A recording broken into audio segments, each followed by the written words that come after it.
Bismillahirrahmanirrahim. Assalamualaikum warahmatullahi wabarakatuh. Pada kesempatan kali ini, saya akan menyampaikan materi mata kuliah Kapita Selekta Ekonomi Islam. Pada mata kuliah ini, yang dibahas adalah topik-topik pilihan yang umumnya menjadi dasar dari pembuatan penelitian. Mari kita mulai pembahasannya. Saya akan menjelaskan 3 file sekaligus.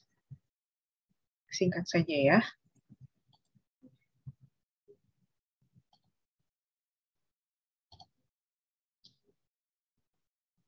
Kita awali dengan argumen kemunculan awal perbankan syariah di Indonesia. Jadi ini sumbernya dari sebuah jurnal, tapi bukan jurnal nasional ya, bukan jurnal internasional. Dia hanya merupakan jurnal nasional saja, cuma cukup lengkap untuk menceritakan seperti apa kronologi kemunculan awal perbankan syariah di Indonesia. Kita mulai dari abstraknya. Di sini dikatakan bahwa perkembangannya bahkan sampai ini artikel tahun berapa ya, biasanya di bawahnya suka ada metadatanya 2010. Nah, bahkan sampai 2010, ini sekitar 12 tahun yang lalu, masih terasa berlangsung pesat dan cepat ya. Apalagi sekarang. Sekarang perkembangan dari perbankan syariah itu sudah ada banyak sekali kemajuan dari sejak 12 tahun yang lalu, yaitu salah satunya dengan berdirinya 3 bank, dengan mergernya 3 bank menjadi satu bank besar, yaitu Bank Syariah Indonesia, yang hasil merger dari BNI, BRI, juga Bank Syariah Mandiri. BNI-nya BNI Syariah, BRI-nya BRI Syariah. Nah, pada saat tahun 1992, rintisan awalnya ini sebenarnya udah dari konferensi di setahun atau 2 tahun sebelumnya. Konferensi yang dilaksanakan oleh MUI beserta ormas-ormas yang memang mengupayakan agar ada sebuah bank yang menerapkan prinsip bagi hasil. Status awal yaitu adalah sebagai bank umum syariah pertama di Indonesia, mewujud dalam bentuk Bank Muamalat Indonesia dengan adanya Undang-Undang Nomor 7 Tahun 1992. Dekade pada saat BMI berdiri menjadi momentum yang sangat ditunggu oleh masyarakat Indonesia sejak puluhan bahkan ratusan tahun yang lalu. Jadi kenapa dibilang begitu? Nah, ini menjadi sebuah pertanyaan seorang mahasiswa di pertemuan live-nya ya, hari Sabtu lalu. Mahasiswa bertanya kepada saya, Bu, berarti sampai tahun 92 kita belum ada dong bank syariah? Ya, betul. Secara legal diakui belum ada. Tapi sudah ada komunitas-komunitas yang menginisiasi adanya badan atau lembaga yang memberikan layanan produk keuangan berdasarkan prinsip syariah. Biasanya diinisiasi oleh Baitul Mal wa Tamwil, dari pesantren, atau dari komunitas-komunitas di masjid, atau dari komunitas-komunitas pengajian, dirintis oleh komunitas, artinya berasal dari akar rumput, dari kesadaran komunitas tersebut yang semakin menguat. Dan kalau kita tahu ya, sejarahnya pada tahun awal perjuangan Indonesia untuk merebut kemerdekaan, banyak sekali melibatkan pesantren, anak-anak santri, cendekiawan-cendekiawan muslim, sehingga mereka sangat mengupayakan dari sejak awal berdirinya Indonesia, dari penjajakan itu, agar hal ini bisa diterapkan. Bukan untuk eksklusivitas bahwa ini hanya untuk muslim saja. Sama sekali tidak ada arah niat ke sana, tapi lebih kepada untuk menjaga. Karena yang namanya muslim itu dipagari oleh prinsip syariah. Kita tidak bisa menerapkan prinsip ekonomi yang berlawanan dengan akidah kita. Nah, karena kesadaran itu dan ketakutan itu, maka terus-menerus diupayakan. Maka di sini ada kata-kata ya, sejak puluhan bahkan ratusan tahun yang lalu gitu. Oleh karena itu, pesatnya perkembangan perbankan syariah tidak lepas dari sejarah awal kemunculan BMI. Nah, jadi kita ceritakan tentang aspek sosio-historis politis bagaimana Bank Muamalat Indonesia muncul. Nah, diabadikannya ide-ide mengenai ilmu ekonomi konsensus, suku bunga, kebijakan moneter, konsep manusia ekonomi yang egois, dan ilmu ekonomi yang bebas nilai merupakan bahaya yang sangat mengerikan dari pengembangan perbankan dengan sistem bunga. Di awal kita sudah dibuat sadar ya, oh yang berbahaya itu adalah karena adanya sistem bunga atau riba tersebut. Perkembangan perbankan syariah di Indonesia telah berlangsung pesat dan cepat. Ini yang seperti disampaikan di abstrak tadi ya. Kita baca awal-awal kalimatnya saja, karena sebuah paper itu biasanya kalimat utamanya itu cukup kalimat pertama di setiap paragraf. Mana ya tadi? Oke, di sini. Untuk mendapat gambaran yang mendalam mengenai latar belakang pembentukan BMI, setidaknya ada 5 asumsi dasar yang penting dicermati. Nah ini pertama, mainstream atau arus umum ya, pemikiran postmodernisme. Kemudian kedua, perjuangan panjang umat Islam Indonesia. Ketiga, kontinuitas sejarah Bank Islam. Keempat, politik akomodasi Soeharto. Dan kelima, refleksi sifat diri, lembaga, dan situasi. Kita bahas satu persatu. Di sini ada 5 pilar tadi. Telah tercatat dalam sejarah peradaban manusia bahwa pada zaman pertengahan telah terjadi konflik yang sangat keras dan tragis antara kalangan gereja yang berpegang pada dogma dan para ilmuwan yang berpegang pada rasio. Nah, hal ini bisa juga terlihat di literatur-literatur mengenai filsafat ilmu ya, bagaimana dulu agama itu dipisahkan dengan ilmu. Nah, di sini diceritakan adanya upaya sekularisme yang sebenarnya juga membuat para ilmuwan itu merasa, oh ini awal mula adanya sekularisme itu karena ada bentrok dari gereja dengan ilmuwan gitu. Tidak dapat disangkal bahwa modernitas telah memberikan sekian banyak kemudahan bagi hidup manusia. Tapi, nah di sini ceritanya tentang adanya sekularisme. Jika modernisme terus yang dikejar, maka ada kehampaan. Karena yang kita kejar hanyalah penilaian duniawi saja. Tidak ada ketenangan karena perasaan yang tidak pernah cukup. Kondisi ini memunculkan kesadaran baru bahwa pandangan dunia yang materialistik dan kapitalistik tidak cukup membebaskan manusia dari teror dan ketakutan. Jadi tidak menjamin dengan adanya uang yang banyak pasti bahagia, karena semuanya tergantung psikologis setiap orang dalam menggunakan uang. Postmodernisme sebagai sebuah era dan metodologi berpikir merupakan gerak simultan dari era sebelumnya, yaitu tradisionalisme dan modernisme, terutama setelah tradisionalisme dan modernisme tidak memberikan jaminan kepastian bagi kehidupan manusia. Nah, jadi ada pergeseran dari tradisionalisme ke modernisme supaya semuanya terformulasi dan bisa memberikan kepastian bagi manusia gitu pada awalnya. Postmodernisme mengakui eksistensi agama-agama dan hal-hal yang dimarginalkan oleh modernisme. Setelah maju ke modernisme, tradisionalisme kan tadi, lalu modernisme, setelah modernisme malah menimbulkan kehampaan, mulai ada gerakan postmodernisme. Karakter fundamental yang khas dari paradigma syariah, seperti diungkap Muhammad Arif, adalah khalifatul fi'ardi. Individu tidak sebatas hanya diperhambakan kepada kolektivitas dengan tanpa menghargai kemaslahatan individu itu sendiri, sebagaimana dicirikan paradigma Marxian dengan dialektika materialismenya. Jadi, teman-teman, di sini balik lagi ya kepada unsur-unsur yang bisa membuat kehidupan seseorang, ini berdasarkan penelitian ya, bahagia. Dalam maslahat itu yang merupakan pecahan dari makosid syariah, yang juga merupakan cara untuk bisa mencapai falah atau kemenangan dunia dan akhirat. Maslahat itu terdiri dari 5 komponen. Nanti kita jelaskan ya.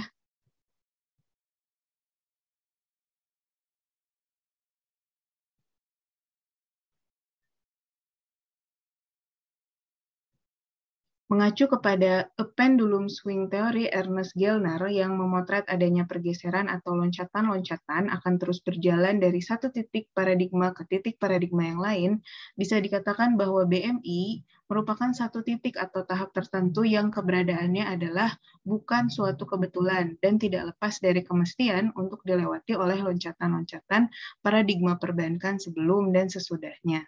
Jadi merupakan tonggak awal sejarah adanya BMI itu, bahwa prinsip syariah atau waktu itu masih menggunakan kata-kata bagi hasil itu akhirnya diakui gitu, equal dengan prinsip konvensional. Kita baca yang highlight saya tadi di awal ya, seperti apa sih perjuangan panjang umat Islam di Indonesia. Sejak kedatangannya di Indonesia pada sekitar abad ke-8 hingga saat ini, umat Islam selalu dan akan terus melakukan syiar Islam dengan prinsip di ilahi kalimatullah wali ibtigoi mardotillah. Nah, ini adalah prinsip perjuangan umat Islam ya. Tahapan perjuangan tersebut pada puncaknya memunculkan intelektualisme yang baru, tepatnya pada paruh kedua abad ke-20 dan terpola dalam 3 aliran pemikiran. Di 12 abad ya jaraknya. Yang pertama, pembaharuan teologis keagamaan dengan isu sentral seruan desakralisasi, reaktualisasi, dan pribumisasi. Yang kedua, reformasi politik dan birokrasi dengan isu sentral menjembatani jurang ideologis antara Islam politik dan negara. Kemudian transformasi sosial dengan isu sentral memperkaya makna politik Islam.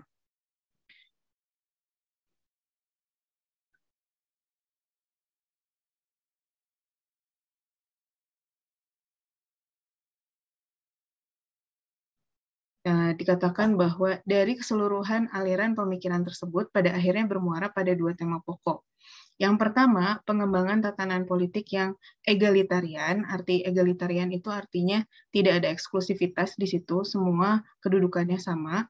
Dan kedua, pengembangan proses ke arah pemerataan ekonomi.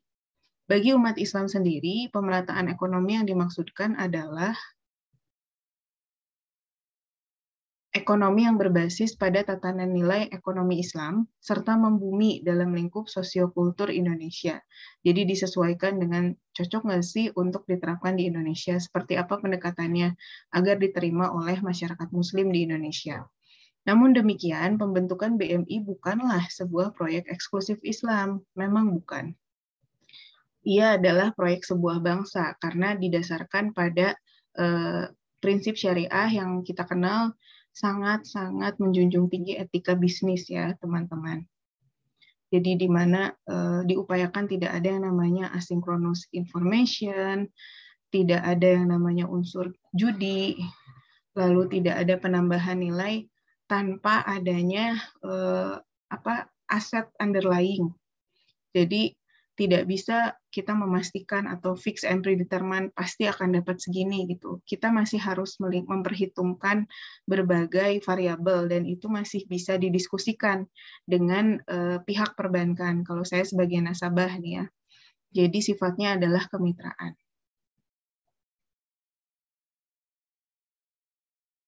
Seperti apa kontinuitas kesejarahan perbankan Islam? Di dalam sejarah perekonomian umat Islam, pembiayaan dilakukan dengan akad sesuai syariah telah menjadi bagian dari tradisi umat Islam sejak zaman Rasulullah Shallallahu Alaihi Wasallam. Jadi Rasul itu sengaja membuat sebuah pasar dekat dengan pasar Yahudi untuk membuat perbandingan. Kita tuh prinsipnya lebih bagus loh dan lebih fair, tidak hanya untuk penjual tapi juga untuk pembeli. Pada zaman Rasulullah Shallallahu Alaihi Wasallam, suatu sistem moneter mendominasi.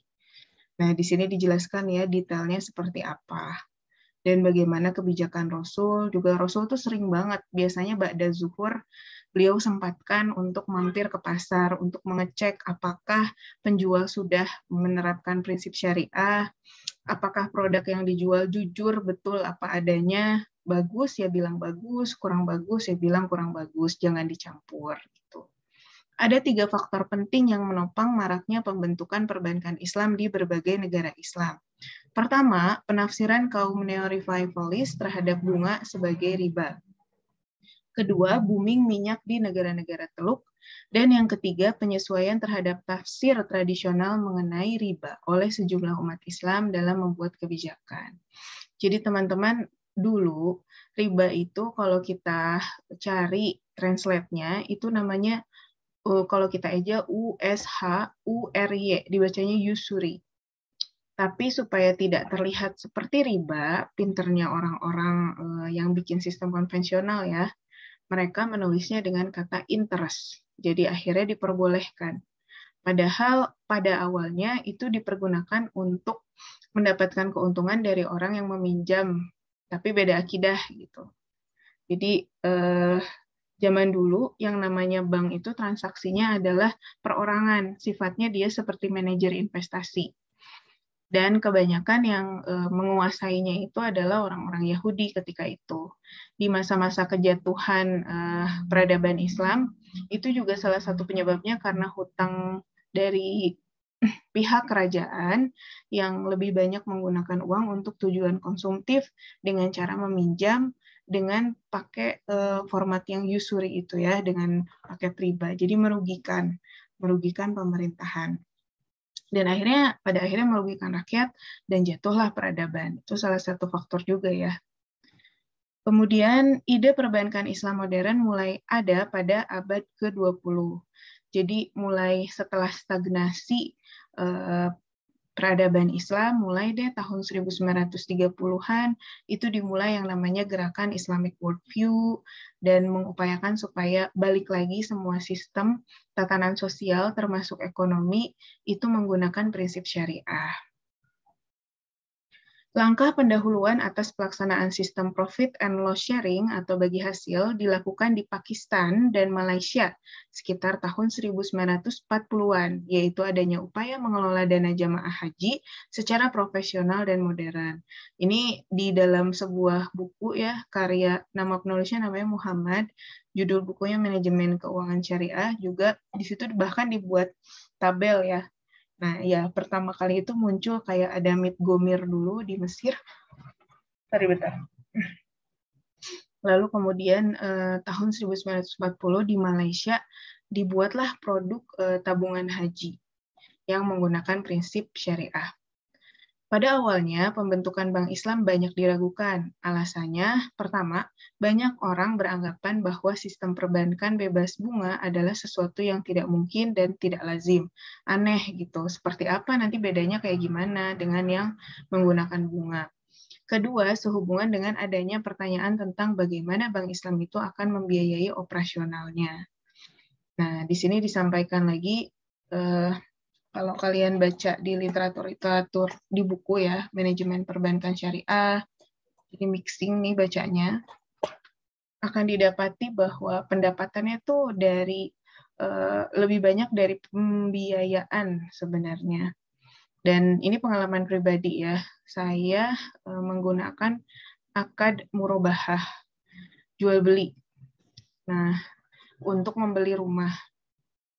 Dan itu dibandingkan kalau saya menggunakan yang skema bank konvensional, ini jauh lebih menguntungkan. Karena waktu itu bapaknya bilang bahwa ini kita belum dapat keuntungan sama sekali karena kita menghitung dari pendapatan ibu.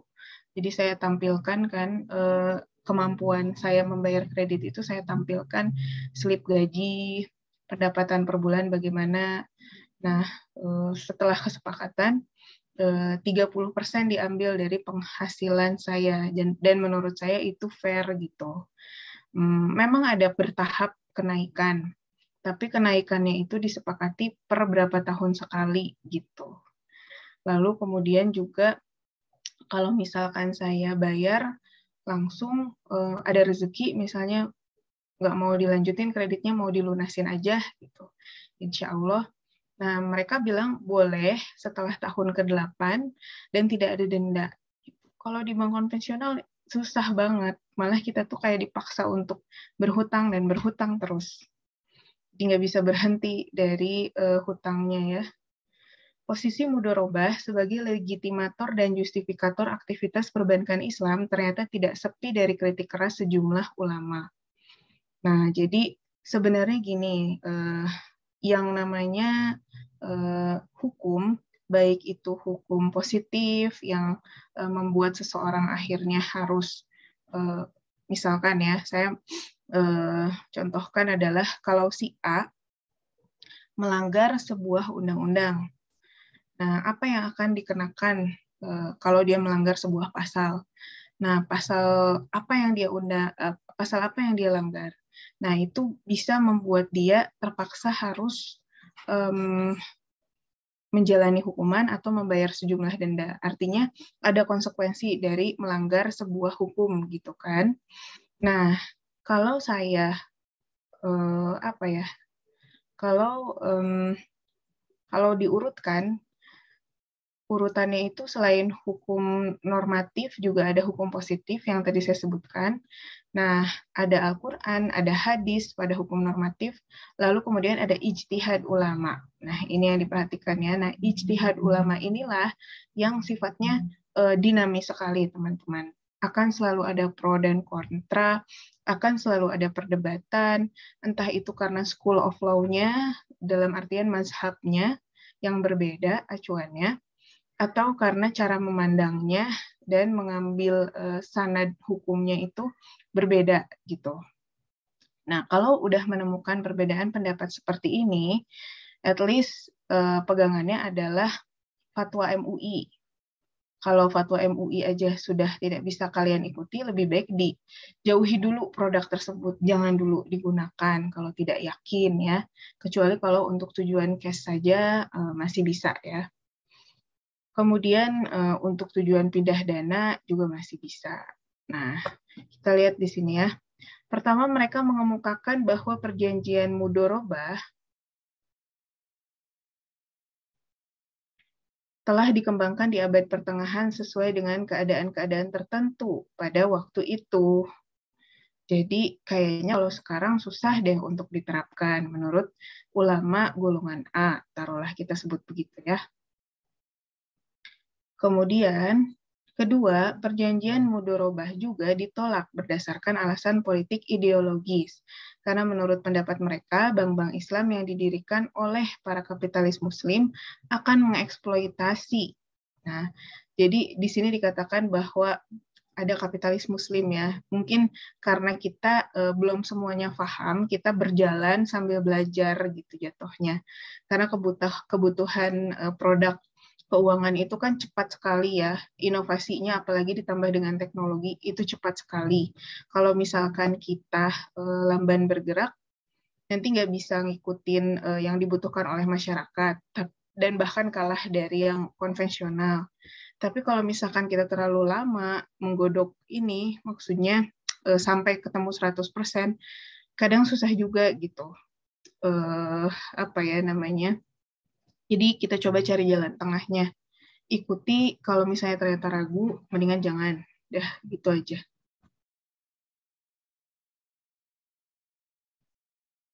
Ketiga, diperkenalkan mudorobah sebagai suatu alternatif dari transaksi keuangan berdasarkan bunga atau interest telah dikecam berdasarkan alasan bahwa mudorobah akan menciptakan atau meningkatkan pasar uang yang informal yang berdasarkan bunga. Nah, ini pada awal mulanya kontras seperti ini ya, teman-teman.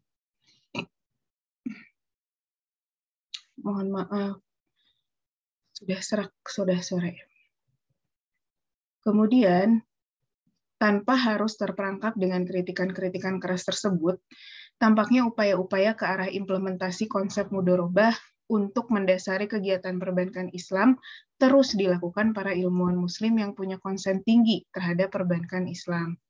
Jadi, lebih baik kita perbaiki saja bagaimana kita membuat sistemnya, membuat semacam sistem yang membuat kalau bank tersebut tidak mematuhi berarti tidak patuh terhadap syariah gitu.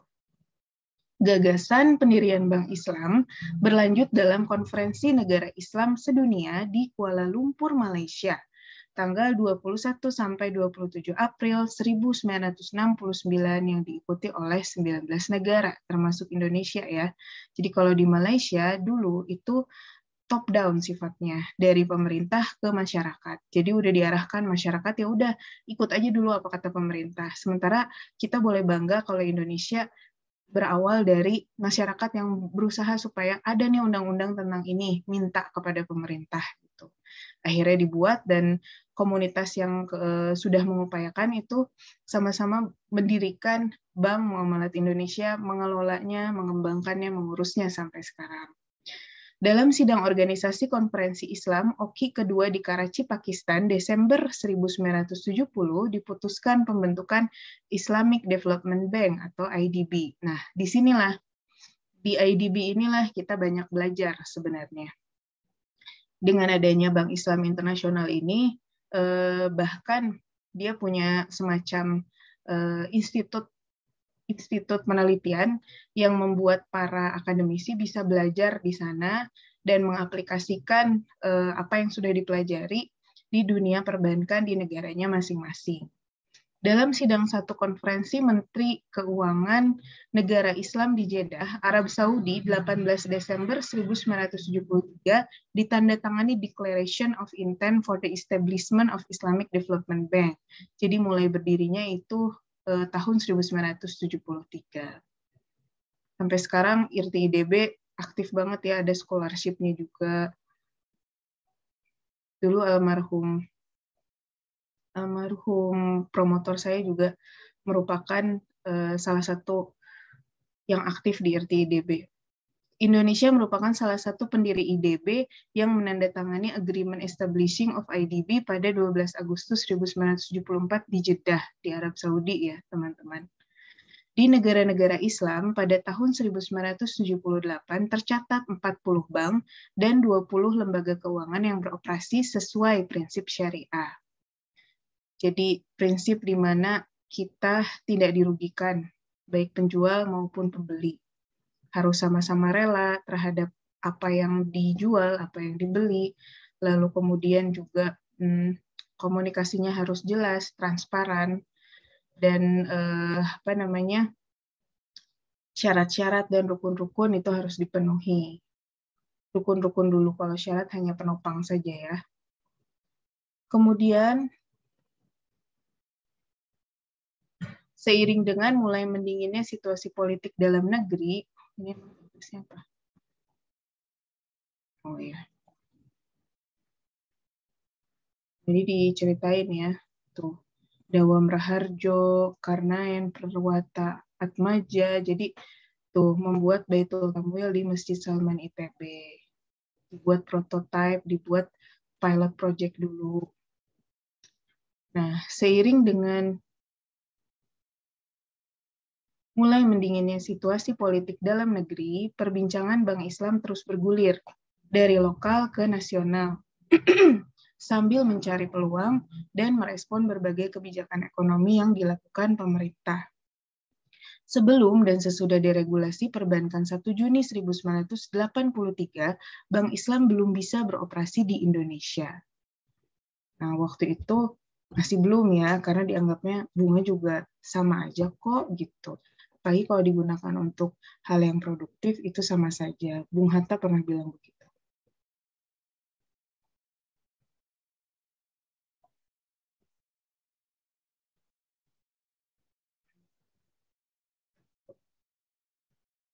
Maaf ya, ini ngelodi. Kebijakan di atas setelah Pakto 88 nih, ini uraiannya ya. Dimulai dari 85, 86, 87 gitu. Kalau sekarang sih udah ada OJK ya.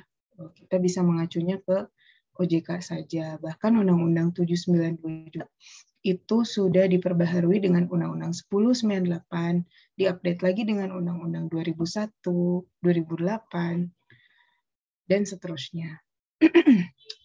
Nah, ini Bank Perkreditan Rakyat Mardlotilah, BPRM, dan Perkreditan Rakyat Berkah Amal Sejahtera tercatat sebagai bank Islam pertama di Indonesia. Disebutnya begitu ya, BPR. Kalau BPR beda segmennya. BPR itu untuk mendirikannya aja modalnya tidak terlalu besar ya kalau untuk BPR. Kemudian juga biasanya adanya di desa-desa, fokusnya ke kredit mikro. Keberadaan bank syariah diatur dalam undang-undang. Nah, di situ sudah diuraikan ya, tadi juga udah saya sebutkan. Tuh, nomor 10 tahun 98 tentang perubahan 792 tentang perbankan dan PP nomor 72 tahun 92 tentang bank bagi hasil.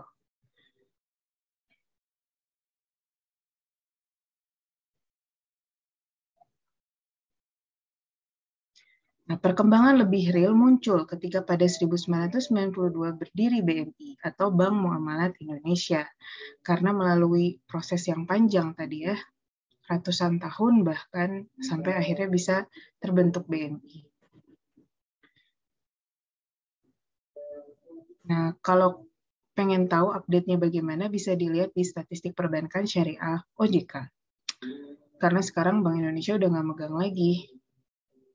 Fokusnya Bank Indonesia lebih ke kebijakan moneter. Menurut data Bank Indonesia, sampai Mei 2005, jumlah nasabah atau deposan perbankan syariah lebih dari 2 juta orang. Pengguna saja ya, itu 2 juta orang. Bahkan sekarang bertambah.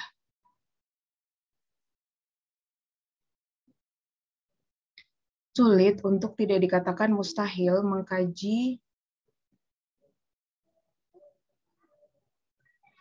tipologi politik Soeharto dengan memisahkannya dari perjalanan politik Orde Baru. Tapi setidaknya ada hal yang akhirnya bisa dinegosiasikan dengan almarhum Soeharto ya. Pertama, pola hubungan antagonistik. Lalu kemudian kedua, pola hubungan resiprokal kritis. Ini pola bagaimana dia menyikapi ya politik di Indonesia. Ketiga, pola hubungan akomodatif. Jadi dia coba-coba terus dalam perjalanan memerintah Indonesia yang cukup lama. Sementara itu, terakhir yang pola akomodatif terbagi ke dalam 4 jenis. Pertama, struktural, ditandai dengan adanya berdirinya ICMI. Jadi diperbolehkan adanya ICMI dan dimasukkannya para aktivis muslim ke dalam jajaran birokrasi pemerintah. Kedua, ada akomodasi legislatif, ditandai oleh disahkannya Undang-Undang Pendidikan Nasional yang mengakomodasi pendidikan agama. Mulai ada lahirnya UU Peradilan Agama, akhirnya boleh berhijab bagi siswa SMA, bahkan PNS juga boleh ya, SKB tentang basis, dan penghapusan SD-SB. Ketiga, akomodasi kultural, ditandai penyelenggaraan Festival Istiqlal, penayangan bahasa Arab di TVRI, dan nasionalisasi Assalamualaikum. Jadi kebayang ya, Assalamualaikum saja dulu masih terasa aneh, teman-teman, di Indonesia. Kalau sekarang beremail dengan birokrat, juga dengan orang-orang internasional, udah sangat umum menggunakan kata Assalamualaikum. Hanya 2 bulan setelah Kiai Haji Hasan Basri menghadap Presiden Soeharto 27 Agustus 1991, terkumpul dana 64,1 miliar, 3 miliar diantaranya sebagai dana awal diberikan Soeharto dari kas Yayasan Amal Bakti Muslim Pancasila. Alhamdulillah dapat hidayah ya. Cepat sekali, alhamdulillah. Sulit melepaskan sejarah BMI dari politik akomodatif ini ya. Karena situasi politik dimungkinkan setelah Soehartonya mulai mau untuk membuka diri terhadap isu-isu syariah. Nah, dengan demikian, situasi sosioekonomi politik saat BMI didirikan dalam keadaan pemerintah menerapkan model politik akomodatif. Nah, jadi sudah lebih nyaman ya untuk adanya prinsip syariah. Tapi waktu itu masih malu-malu dengan tulisannya, kalau kalian perhatikan di Undang-Undang Nomor 7 Tahun 92 masih yang prinsip bagi hasil. Oke.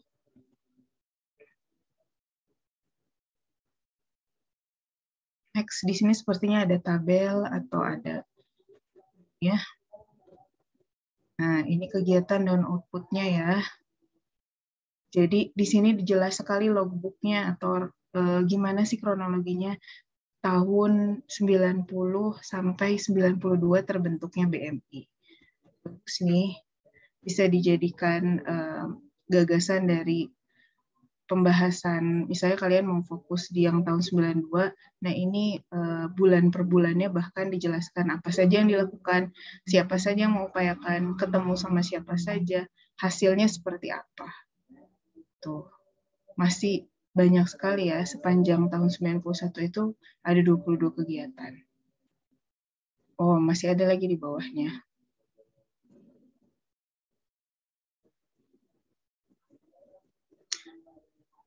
Asumsi ini menskenariokan adanya 3 pihak yang bergerak komplementer sehingga tercipta situasi dan realita yang disepakati. Terbentuk environment yang lebih support untuk berdirinya atau berjalannya lembaga keuangan berdasarkan prinsip syariah.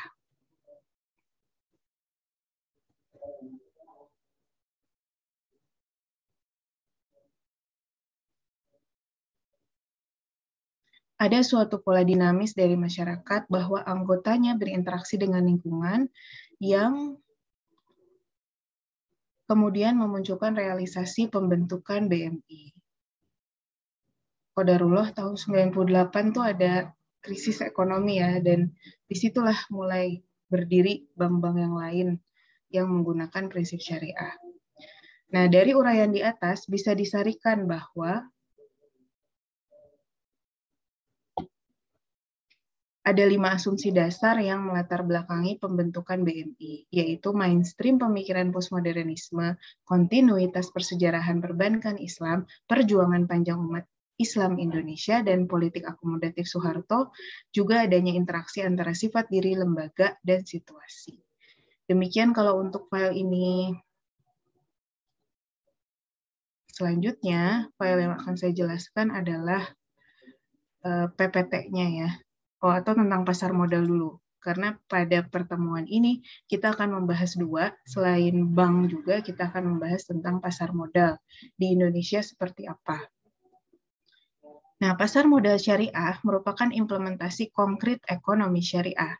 Kebangkitan ilmu ekonomi Islam kontemporer sebagai dasar dan pedoman praktik ekonomi syariah merupakan jawaban atas harapan baik ilmuwan, praktisi, dan masyarakat muslim terhadap aktivitas muamalah yang sesuai dengan prinsip syariah. Pasar modal syariah sebagai salah satu bentuk konkret ekonomi syariah memiliki konsekuensi logis untuk menjadikan nilai-nilai syariah sebagai landasan sistem dan operasional. Namun sangat disayangkan lembaga ini belum dimengerti sepenuhnya oleh masyarakat luas, meskipun sebagian besar penduduk Indonesia adalah seorang Muslim. Ekonomi syariah sebagai landasan sistem dan operasional bersumber dari prinsip-prinsip syariah, seperti tauhid, segala sesuatunya bersumber dari Allah, ekonomi akhlak, ekonomi kemanusiaan, dan ekonomi pertengahan tercermin pada prinsip-prinsip muamalah yang harus bebas dari unsur maghrib ya, maisir, goror, dan riba. DSN MUI sebagai lembaga pengontrol dan penguji berbagai produk investasi syariah telah mengeluarkan beberapa fatwa yang menentukan sesuai tidaknya produk investasi dengan prinsip syariah. Pasar modal merupakan salah satu instrumen investasi penting dalam perekonomian dunia. Dia merupakan indikator ya teman-teman, kalau sebuah negara sudah maju, dia tidak terlalu bergantung kepada bank, melainkan dia akan beralih ke pasar modal. Pasar modal syariah merupakan salah satu implementasi konkret dari ekonomi syariah, karena memang disitulah terjadi transaksi yang sebenarnya kalau tidak melibatkan unsur maisir, goror, dan riba, ini sangat ideal untuk mensupport pembangunan sebuah negara. Pemikiran untuk menegakkan kembali ekonomi Islam kontemporer yang diikuti dengan aplikasi secara konkret dimulai sejak konferensi ekonomi Islam pertama yang diselenggarakan di Mekah pada bulan Februari 1976. Jadi nanti akan ada yang namanya penggolongan ekonomi Islam klasik dan ekonomi Islam kontemporer. Kalau kontemporer itu dimulai setelah adanya gerakan Islamic Worldview ya teman-teman. Pasar modal syariah di Indonesia sebagai salah satu implementasi konkret ekonomi syariah selain perbankan masih belum dikenal luas oleh masyarakat. Ini tahun 2006 ya, kalau sekarang alhamdulillah sudah sangat jauh berbeda. sudah ada yang namanya sudah ada yang namanya semacam indeks prestasi, bisa dibilang begitu, dan Indonesia masuk ke jajaran yang berprestasi pasar modalnya. Bahkan Malaysia aja sekarang belajarnya ke Indonesia. Ini saya dapat infonya dari IDX yang mengelola pasar modal syariah ya.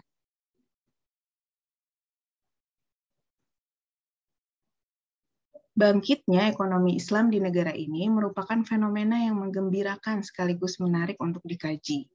Indikatornya banyak ya, mulai dari adanya lembaga keuangan syariah, baik bank maupun non-bank, adanya pasar modal syariah, lalu program studi yang mulai menerapkan kata syariah. Beruntung sekali sejak 2000-an awal ya, 2000-an pertengahan sudah mulai ada program studi yang khusus membahasnya fokusnya ke syariah.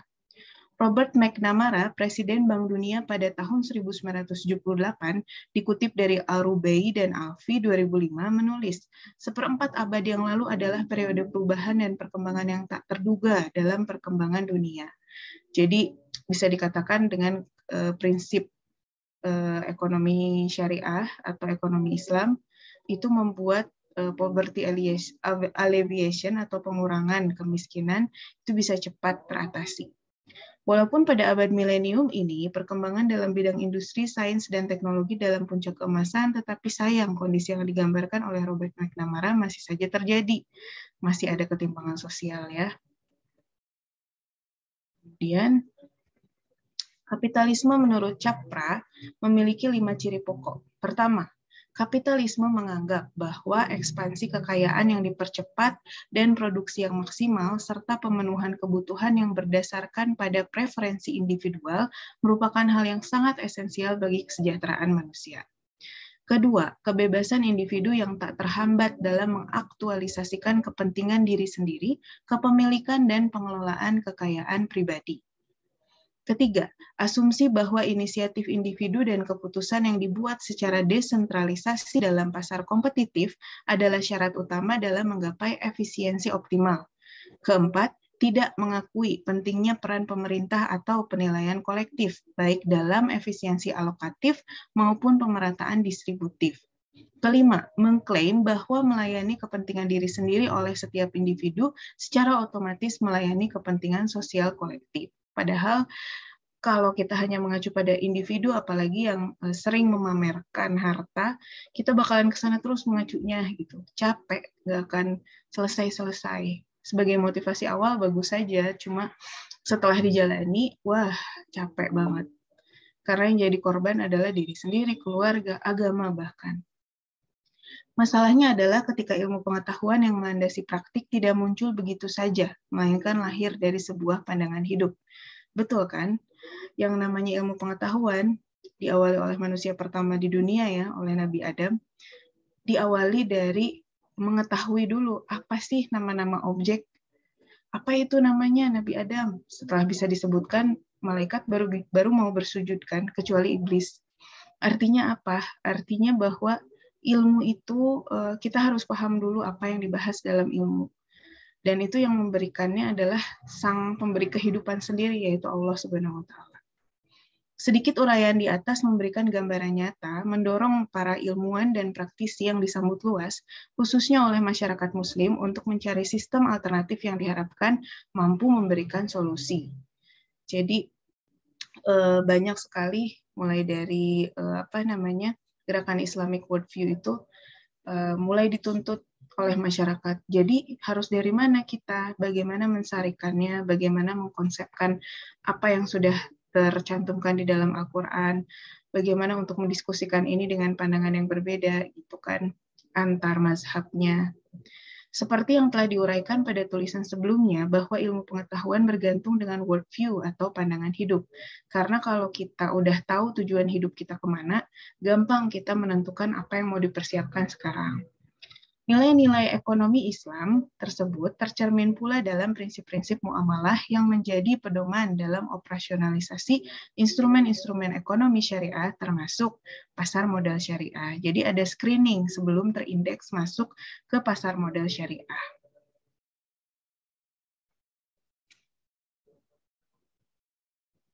Nah, di sini dikatakan ya, penentuan besarnya hasil. Apa sih bedanya kalau sistem bunga sudah ditentukan di awalnya, kalau sistem bagi hasil sesudah berusaha baru ada untung. Hal yang ditentukan sebelumnya adalah bunga, besarnya harus dalam nilai rupiah. Sementara kalau dalam bagi hasil dibagi nisbah atau pembagian untung rugi.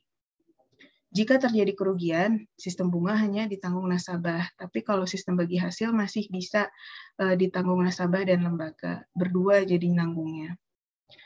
Dihitung dari mana? Kalau sistem bunga dari dana yang dipinjamkan, sifatnya fix atau tetap, sementara kalau sistem bagi hasil dari untung yang belum tentu diperoleh. Jadi kalau ada untung baru dibagi hasilnya, kalau enggak ya udah flat aja. Titik perhatian usaha, besar bunga yang harus dibayar nasabah. Sementara sistem bagi hasil lebih ke keberhasilan proyek usaha antara nasabah dan lembaga. Jadi kelihatan ada nggak kerjasama di sini, kerjasamanya berhasil atau tidak. Berapa besarnya? Pasti persentase dikali jumlah pinjaman. Sementara kalau sistem bagi hasil, proporsi persentase dikali keuntungan yang belum diketahui. Status hukum berlawanan dengan Quran Surat Luqman ayat 34. Sementara kalau yang itu melaksanakan Quran Surat Luqman ayat 34. Mari kita baca ya. Surat Luqman surat ke-31. Kita baca tafsirnya.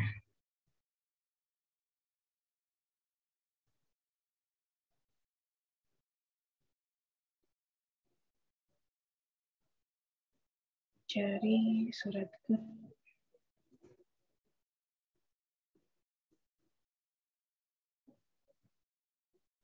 ayat ke-34 ya.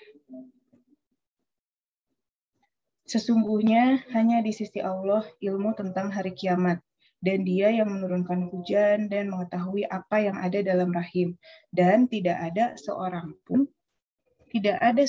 pun yang dapat mengetahui dengan pasti apa yang akan dikerjakannya besok. Dan tidak ada seorang pun yang dapat mengetahui di bumi mana dia akan mati. Sungguh Allah Maha mengetahui, Maha mengenal. Jadi sudah menerapkan prinsip berbagi risiko di situ ya. Kemudian penduduk Indonesia yang sebagian besar adalah Muslim seharusnya menjadi salah satu faktor pendorong kemajuan instrumen investasi yang berprinsip syariah. Secara ideal ya seperti itu, karena jumlah penduduk sampai sekarang pun ya hasilnya 87,17% tuh Muslim, tapi belum memahami seperti apa itu keuangan syariah, apalagi produk-produknya, apalagi ini pasar modal gitu. Pasar modal syariah mulai ikut meramaikan lantai bursa tepatnya pada tanggal 14 Maret 2003. Jadi sudah jalan 19 tahun ya, teman-teman. Hingga saat ini terdapat 6 fatwa Dewan Syariah Nasional Majelis Ulama Indonesia atau DSN MUI yang berkaitan dengan industri pasar modal, yaitu nomor 5 garis miring DSN underscore MUI garis miring 4 Romawi tahun 2000 tentang jual beli saham, nomor 20 DSN MUI garis miring 9 Romawi tahun 2000 tentang pedoman pelaksanaan investasi untuk reksadana syariah, nomor 32 DSN MUI garis miring 9 Romawi tahun 2002 tentang obligasi syariah, nomor 33 DSN MUI garis miring 9 Romawi tahun 2002 tentang obligasi syariah mudharabah, nomor 40 DSN MUI garis miring 9 Romawi tahun 2003 tentang pasar modal dan pedoman umum penerapan prinsip syariah di bidang pasar modal, dan nomor 41 DSN MUI garis miring 3 Romawi garis miring 2004 tentang obligasi syariah ijaroh. Artinya sekarang mungkin ada banyak ya, akan lebih banyak lagi malahan, akan lebih banyak lagi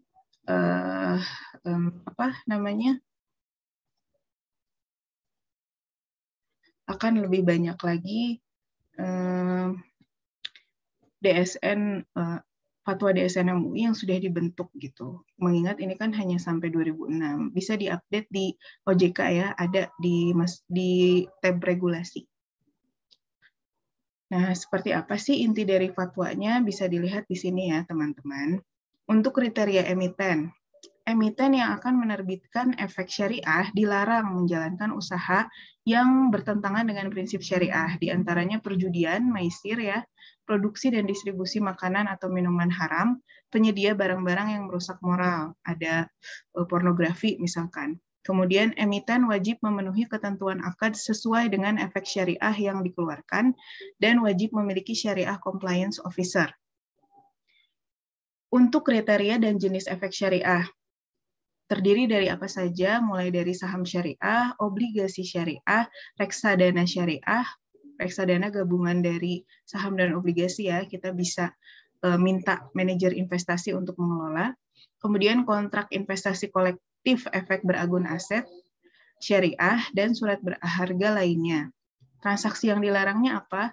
Tidak boleh ada transaksi yang mengandung spekulasi, manipulasi yang di dalamnya mengandung unsur doror, goror, riba, maisir, riswah, dan maksiat dan kezoliman. Kemudian pelaporan dan keterbukaan informasi bila dipandang perlu, DSN MUI berhak memperoleh informasi dari Bapepam, Badan Pengawas Pasar Modal, dan pihak lain dalam rangka menerapkan prinsip syariah di pasar modal. Dari penjelasan di atas, dapat disimpulkan bahwa pasar modal syariah memiliki karakteristik yang berbeda dari pasar modal konvensional, karena banyak sekali aturannya ya. Instrumen pasar modal syariah, saham. Saham dinilai memiliki karakteristik yang sesuai dengan syariah. Jadi dengan adanya saham tersebut kita otomatis memiliki dan berhak untuk diundang dalam RUPS, berhak untuk beropini di sana. Saat ini terdapat 30 saham yang termasuk kriteria halal masuk dalam perhitungan Jakarta Islamic Index. Untuk update ya, sekarang bukan hanya ada JII, tapi juga ada Indeks Saham Syariah Indonesia, dan OJK lah yang mengeluarkan daftar efek syariah, yang akhirnya dari daftar efek syariah itu boleh untuk masuk ke JII, boleh masuk ke ISSI. Obligasi syariah. Obligasi adalah surat hutang yang diterbitkan oleh perusahaan pemerintah dan swasta kepada investor, di mana akan dibayarkan kembali dalam jangka waktu tertentu dan dalam jumlah tertentu. Nah, kayaknya coba sebentar ya. Kita lihat dulu, ini jam di saya sudah menunjukkan 17.50, sebentar lagi buka puasa. Mungkin nanti saya akan pause recording dulu ya. Juga kita lanjutkan setelah saya batalkan puasa dulu. Kalau azan sudah berbunyi ya. Nah, di sini dikatakan bahwa yang memilikinya ada pemerintah dan ada swasta. Artinya apa? Kalau kita menghutangi, maksudnya pemerintah yang berpiutang ke kita, wah ini sih dijamin bakal balik lagi. Resikonya lebih rendah dibandingin saham ya. Hal ini dilaksanakan dengan beberapa asumsi pendekatan di mana bentuk pendanaan mudharabah lebih sesuai untuk investasi dalam jumlah besar dan jangka waktu yang panjang. Mudharabah dapat dipergunakan dalam pendanaan umum seperti pendanaan modal kerja, dan mudharabah merupakan pencampuran kerjasama antara modal dan keahlian, sehingga jaminan atas aset lebih spesifik, tidak seperti akad jual beli, di mana barang yang didanai dipergunakan sebagai jaminan. Obligasi yang diterbitkan dengan menggunakan prinsip mudharabah, di mana pemegang sertifikat obligasi atau sohibul mal dan penerbit obligasi atau mudharib akan bekerja sama dan berbagi keuntungan dalam nisbah yang telah disepakati bersama. Disepakati bersama di awal, lihat dari keuntungan dari proyek yang kita biayai. Biasanya proyek infrastruktur pemerintah ya. Kemudian skema obligasi syariah mudharabah itu seperti apa? Nah, di sini ya gambarnya jelas ya dikatakan seperti ini. Jadi yang pertama adalah bondholder, pembeli membeli secara cash ya sebagai modal untuk company. Lalu kemudian company memberikan sertifikat sebagai bentuk kepemilikan. Kemudian dari situ ada profit sharing agreement di dalam sertifikat tersebut. Lalu kemudian ada dari perusahaannya, misalnya setelah dilakukan suntikan dana dari obligasi gitu, misalkan produknya dia adalah motorcycle, jadi jual sama dia motorcycle ke proses bisnis ya, business with motorcycle buyer. Kita nggak tahu ya, karena kita misalnya di sini posisinya sebagai investor atau pemilik obligasi. Nah, setelah itu kan dapat keuntungan nih dari sini. Keuntungannya apa? Keuntungannya berupa emiten dapat berapa persen, pemodal dapat berapa persen, dan menggunakan principal amount yang dari sini. Dari skema di atas digambarkan investor menanamkan modal melalui obligasi yang diterbitkan oleh emiten. Obligasi syariah dengan menggunakan prinsip ijaroh menggunakan dana yang tersedia untuk membeli aset seperti real estate atau alat-alat lain dengan tujuan disewakan. Jadi menggunakan akad ijaroh ya, sifatnya disewakan. Skim ijaroh dinilai investor lebih menguntungkan dibandingkan dengan mudorobah. Di sini mungkin karena nggak ada percampuran ya, tapi hanya pertukaran. Sementara itu, tidak semua emiten dapat menerbitkan obligasi syariah. Jadi ada syarat-syaratnya, silahkan dibaca lebih detail lagi. Lalu kemudian di sini dikatakan, meski obligasi syariah dianggap memiliki prospek yang bagus, akan tetapi tidak kemudian instrumen ini tidak menuai kritik. Gitu. Oh ya, sudah azan. Alhamdulillah. Saya buka dulu ya. Saya pause dulu.